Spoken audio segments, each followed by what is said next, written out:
We are on the morning break on the second day of questioning of Mike Dell, the former Detective Chief Inspector of the Special Demonstration Squad from July 2001 until May 2005. This morning, he's been asked further questions about the investigation into James Thompson. Within it, he admitted that he was guilty of misference, a bunch of other offences, and that's why he was so angry with James Thompson and put him in that position. He said he risked his prosecution of himself and losing his pension, which, as far as a cop is concerned, is like the worst thing in the world. I'm with Evelyn Lubbers of the Undercover Research Group. What have you made of what we've heard? What can I say?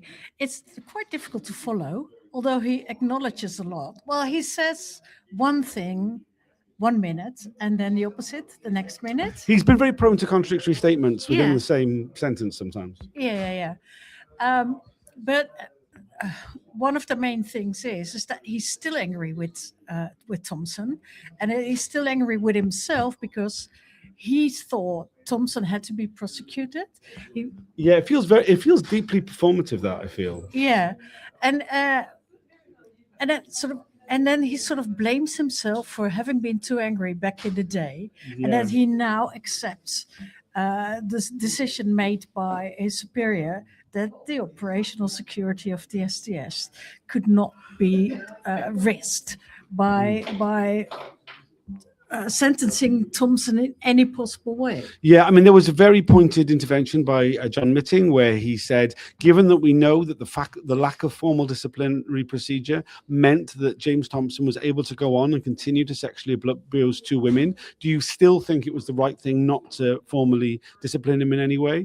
To which Mike Dell was very clear. He said, yes, it was absolutely worth it. Those two women continued to be abused for many years because the operational security of the SDS was far more important. I mean, he didn't say it in those exact words, but that's exactly what he meant. That's exactly what he meant. That's what it comes down to all the time. Whatever hindsight views he has and sort of understand that things were wrong and he should have done it differently. Every time, in the end, it comes down, the SDS could not be exposed, so we couldn't discipline officers for whatever they had done.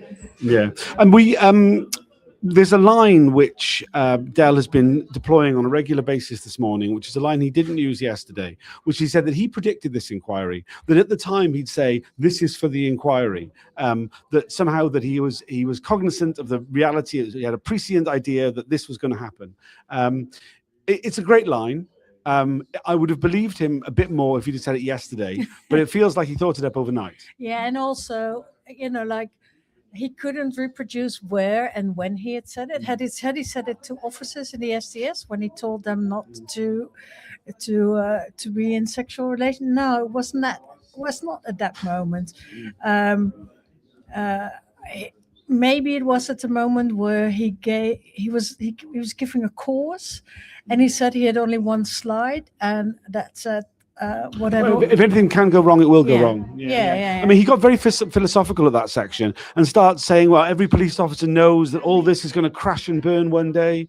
He started talking about the fact that the initial authorization for the SDS back in 1968 was signed not by a politician, not by a police officer, but by a permanent undersecretary to the Home Office, which, is a sign that it was a civil service authorized operation, which he said, well, it was very important that didn't come out because it would lead the police open to criticisms of a police state, which, I mean, yeah, quite. I'm tempted to look up that document. We have it, I think, whether that is true at all, because I'm fairly sure that the Home Office knew about everything back in the day. Yeah. I mean, his whole sort of is typical of the way he approaches the entire process. He's been quite arrogant. He has the impression of someone who thinks he's far cleverer than he actually is. He likes to intellectualize a lot of his answers. He keeps harking back to some sort of academic background that he had in the 80s where he did a bunch of courses. He foregrounds any sort of stock answer which we've used up by other ones about not remembering or whatever else, going, you've heard it before, I'm afraid I'm going to have to say, and just sort of breaks it up. It doesn't make him sound more credible, I'm afraid. No, and even when answering Sir Mitting, Sir in every third word, when asked was it worth that the women were continued to be deceived for a long time, he didn't really answer it, but he started repeating. I think he did very clearly. Yeah. But he started with a long-winded answer yeah. about what all the other things that Thompson had done wrong. And sort of, I'm a bit disappointed that Sarah Hemingway, the barrister, didn't go into the abuse of the women a bit more, but then he claims he only had known that like much later on, so maybe we come to that later. He claims he didn't know until July 2002 when the phone records were exposed, and it showed that the regular contact with him, Sarah, Elliot, and also Wendy, who he didn't sexually abuse but had very close to. One of the things that was interesting that came up is that he said that he decided not to have any even an informal form of discipline against Thompson for the fact that he had an illegal firearm. Apparently, Thompson got hold of this firearm when it was given to him by a principal that he was a close protection officer for, so some sort of celebrity, dignitary, foreign dignitary possibly, whoever, one of the people who the special branch were doing a close protection job on and he was assigned to, gave him a revolver. It was around the time of the Dunblane massacre, so he hid it, he took it to France, he put it in a safe deposit box, and that was the revolver that he used in order to do the Operation Lime deception.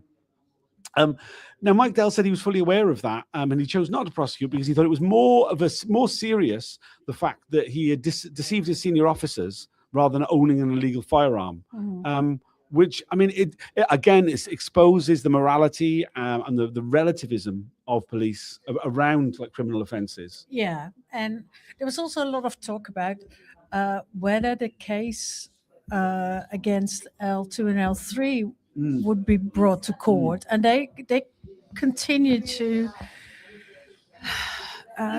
think about it a lot longer than they thought about whether they should bring Thompson to court. There was a lot of all the documents after Operation Lime until Thompson comes back from Indonesia reference it. Once he comes back from Indonesia, it's never mentioned again, which shows that there was a decision at that point for those prosecutions not to go ahead. There was a lot of flapping and a lot of nonsense that came out of Dell around all that section. There was one point where he was asked a question, he gave a fluff answer, and then Sarah Hemingway brought up the document which showed that in fact he did know, and and he said, "Well, why are you asking me questions to things you already know about?" I mean, like, I'm sorry, is this your first day on Earth, Michael? What are you on about? This is a public inquiry. They are looking to establish the truth, and that part of that is to see if you're going to lie about things or not. You failed. It's so very arrogant. Mitty won't like it, like sort of being so impolite to the barrister is one thing you don't do as an inquiry, and him being shown his own lies or his sort of inconsequential answers is very important in this, because he's just making up answers on the fly, basically. Yeah, and I get the impression it's going to continue. We're about to go into a new area now. The break was slightly earlier because of that. Are you looking forward to anything that you might be asked about that? Yes, this is going to be about 1881, and as we all know, he was or wasn't told to spy on the Black family justice campaigns. Most significantly, the Stephen Lawrence family justice campaign, which he did infiltrate as part of Movement for Justice, though there's a lot of fudge about how close he actually got to the family. Yeah, so I'm really interested in how he's going to spin this bit. Yeah. So in a short break, we better head back in. Anything else you want to add? No. Thanks for joining us. Please like these videos. There's 32 people watching. No one's liked it yet. Makes a huge difference to how visible this stuff is. There is one journalist here today, which is unusual, Simon Israel from of Channel 4 News. Hopefully he'll be filing a report about it at some point. I'll try and get him on one of these videos if I can. But other than that, the only time where you're going to get any media about these events is by following these videos and the posts on Twitter during the hearings themselves. So please follow and share.